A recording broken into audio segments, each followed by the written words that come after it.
శాసనసభ్యులు తాతయ్య గారు, రాంబాబు గారు, శ్రీనివాస్ గారు, అదేవిధంగా గణేష్ మాజీ శాసనసభ్యులు నిజామాబాద్ గారు, చాలామంది మిత్రులు, చాలా సంవత్సరాలైంది వాళ్ళందరినీ కలవక. ఇతర రాజకీయ కార్యక్రమాలలో ఉంటూ రకరకాల నేపథ్యంలో మిత్రులందరినీ కలవక చాలా సంవత్సరాలైంది. ఈరోజు ఈ వేదిక మీద రోసయ్య గారి వర్ధంతి సందర్భంగా మా సహచర ప్రజాప్రతినిధులను, ఆర్యవైశ్య సభ్యులను, కుటుంబ సభ్యులందరినీ కలుసుకోవడం చాలా ఆనందదాయకం. ఈ సందర్భంగా మిమ్మల్ని అందరినీ కలవడం ద్వారా గతంలో రోసయ్య గారితో మాకున్న అనుబంధం, శాసన మండలిలో, శాసనసభలో వారితో పోటీ పడి ప్రసంగించాలన్న ఆలోచన, స్ఫూర్తిని వారు మాకు ఇవ్వడం జరిగింది. ఈరోజు ఒక మాట ఈ వేదిక మీద నుంచి నేను అధికారికంగా చెప్పదలుచుకున్నాను. తెలంగాణ రాష్ట్ర విభజన సందర్భంగా 16,000 కోట్ల రూపాయల మిగులు బడ్జెట్తో తెలంగాణ రాష్ట్రం ఏర్పడ్డది అని అంటే 16 సార్లు రోసయ్య గారు ఆర్థిక మంత్రిగా ఉమ్మడి రాష్ట్రంలో ఒక నిబద్ధతను,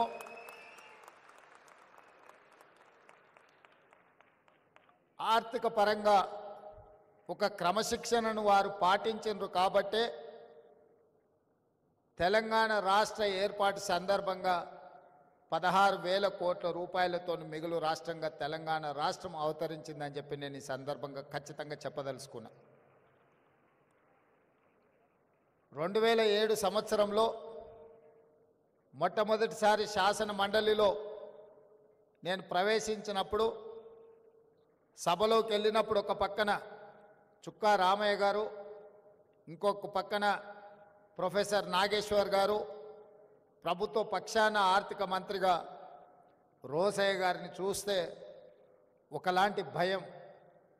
ఏం మాట్లాడితే ఏం తప్పు పడతారో, మనం మాట్లాడే మాటల్లో ఏ తప్పు మాట్లాడినా, సమాచార లోపమున్నా వాళ్ళ ముందు మనం తేలిపోతామేమో అని ఒకలాంటి భయం ఉండేది.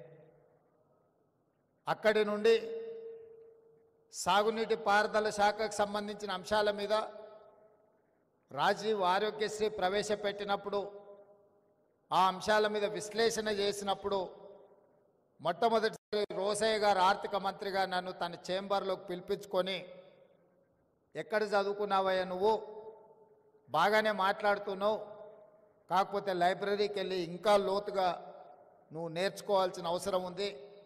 ఈ శాసనసభ ప్రొసీడింగ్స్ గురించి, ప్రొసీజర్స్ మీద, ప్రాక్టీసెస్ మీద అవగాహన తెచ్చుకుంటే సభలో అద్భుతంగా రాణించగలవు, నీకు మంచి భవిష్యత్తు ఉంటుంది, చదువుకొని సభలో మాట్లాడమని చెప్పి పెద్దలు రోసయ్య గారు 2007లో నాకు సూచన చేశారు. వారు ఇచ్చిన సూచనను ఆనాడు నేను ప్రతిపక్షంలో ఉన్నా. రోసయ్య గారు ప్రతిపక్ష శాసన మండలి సభ్యుడు అని చూడకుండా ఉమ్మడి రాష్ట్రానికి చదువుకున్న ప్రజాప్రతినిధులు ప్రజా సమస్యలను అవగాహనతో చట్టసభలలో మాట్లాడితే మన యొక్క గౌరవం పెరుగుతుందన్న ఆలోచనతోటి ఆ రోజు రోసయ్య గారు నాకు సూచన చేయడం జరిగింది.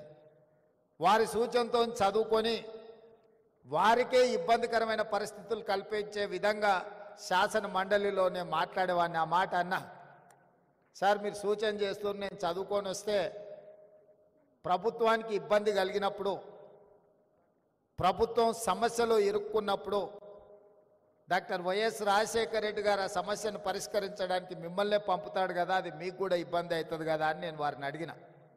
అంటే వారు అన్నారు, ప్రతిపక్షంలో ఉన్నప్పుడు ప్రశ్నించాలి, పాలకపక్షంలో ఉన్నప్పుడు పరిష్కరించాలి, ప్రజాప్రతినిధులుగా ఇది మన బాధ్యత, దీంట్లో ఎవరం బేసిజాలకు వెళ్ళాల్సిన పని లేదు, నువ్వు సమస్యలతో అవగాహనతో వచ్చి మాట్లాడితే మా ప్రభుత్వం వాటిని పరిష్కరిస్తుంది, తద్వారా మా ప్రభుత్వానికి మంచి పేరు వస్తుంది తప్ప మీరు ప్రస్తావించారు కాబట్టి మేము వాటిని పరిష్కరించకుండా ఉండాలన్న ఆలోచన మన ప్రభుత్వానికి ఉండదు. ముఖ్యంగా ఆర్థిక శాఖ మంత్రిగా అది నా బాధ్యత అని వారు చెప్పినప్పుడు నాకు ఆనందం కలిగింది. ఈరోజు అలాంటి స్ఫూర్తి కొరవడింది చట్టసభలలో. ప్రతిపక్షాలు ప్రశ్నిస్తే పాలకపక్షాన్ని ఏదో పోతుంది అన్నట్టుగానో, ప్రశ్నించే వాళ్ళని అసలు మాట్లాడించడానికి అవకాశమే ఇవ్వద్దు అన్నట్టుగానో పరిస్థితులు తయారైనాయి. ఆ పరిస్థితుల నుంచి బయటపడాల్సిన అవసరం ఉన్నది.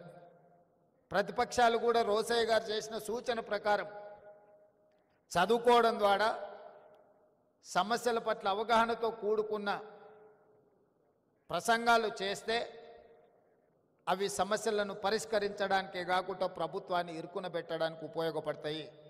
తద్వారా ప్రజలకు ప్రయోజనం చేకూరుతుంది. తద్వారా శాశ్వతంగా ప్రజలలో ఒక చెరగని ముద్ర. ఈరోజు రోసయ్య గారు వారి కుటుంబం రాజకీయాలలో లేరు. రాజకీయ అవసరాల కోసం మనం వెళ్తే వాళ్ళు పరిష్కరించగలిగిన పరిస్థితుల్లో ఉండకపోవచ్చు. అయినా ఇన్ని వేల మంది ఈరోజు ఇక్కడికి వచ్చిండ్రు అని అంటే శాసనసభ్యుడిగా, శాసనమండలి సభ్యుడిగా, పార్లమెంట్ సభ్యుడిగా, ఉమ్మడి రాష్ట్ర ఆర్థిక మంత్రిగా వివిధ శాఖలను నిర్వహించిన అనుభవంతో వారు ముఖ్యమంత్రిగా, గవర్నర్గా దాదాపుగా 50 సంవత్సరాల పైగా ప్రజా జీవితంలో వారు రాణించినరు. ఎన్జి రంగా గారి శిష్యుడిగా వారు ఒక గొప్ప గుర్తింపును తీసుకొచ్చిండ్రు. తమిళనాడుకి ఏ గవర్నర్ వెళ్ళినా, తమిళనాడు రాష్ట్రంలో గవర్నర్ ఎవరు బాధ్యతలు నిర్వహించినా ఏదో ఒక వివాదంలో ఇరుక్కోవడమో లేకపోతే ఆ ముఖ్యమంత్రులతో తగవు పెట్టుకొని వారు ఏదో ఒక సమస్యలో కూరుకుపోవడమో జరుగుతుంది. కానీ అనుభవం కలిగిన రోసయ్య గారు అత్యంత రాజకీయ వివాదాస్పదమైన తమిళనాడు రాష్ట్రంలో కూడా గవర్నర్గా రాణించి వారి యొక్క అనుభవాన్ని అక్కడ వారు ప్రదర్శించారు. అంటే వారి స్ఫూర్తి, వారి పట్టుదల, మాటలలో వారి చతురత,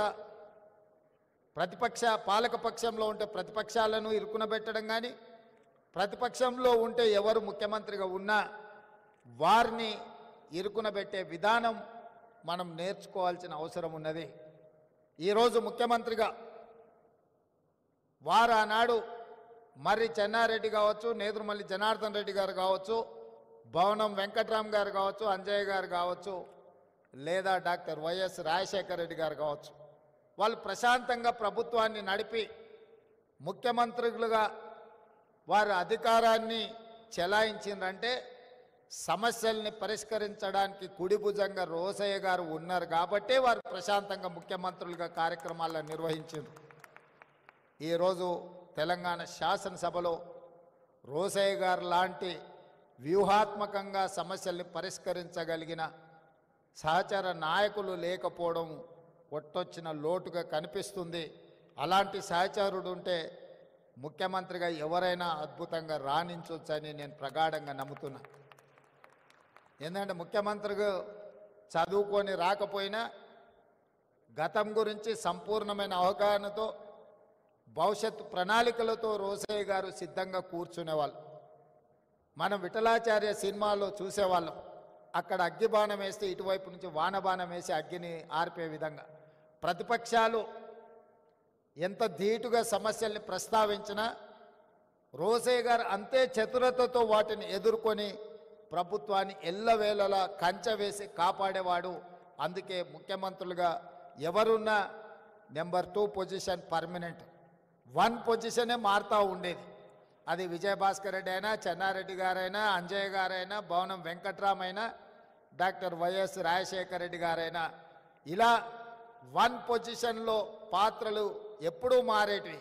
కానీ 1 పొజిషన్లో ఎవరున్నా 2 పొజిషన్ మాత్రం పర్మనెంట్గా కొనిజేటి రోసయ్య గారే ఉండాలి అని ఎవరు 1కి వచ్చినా రోసయ్య గారిని కోరుకునే వాళ్ళు. పెద్ద ఆయన ఏ రోజు కూడా 2కి వచ్చిన కాబట్టి 1లో ఉన్న వాళ్ళని జరిపి కూర్చోవాలని వారెప్పుడు తాపత్రయపడలే, తొందరపడలే. అందుకే ఆ సమయం సందర్భం వచ్చినప్పుడు శ్రీమతి సోనియా గాంధీ గారు ఈ క్లిష్ట సమయంలో రోసయ్య గారినే ముఖ్యమంత్రిగా చెయ్యాలి అని సోనియా గాంధీ గారు భావించినరు. అంటే పార్టీ పట్ల వారికి ఉన్న నిబద్ధత, పార్టీకి వారి పట్ల ఉన్న నమ్మకం, విశ్వాసం అనేది రోసయ్య గారిని ముఖ్యమంత్రిని చేసింది. నేను ఈ వేదిక మీద నుంచి ఇంకొక అంశం కూడా ప్రస్తావించదలుచుకున్నా.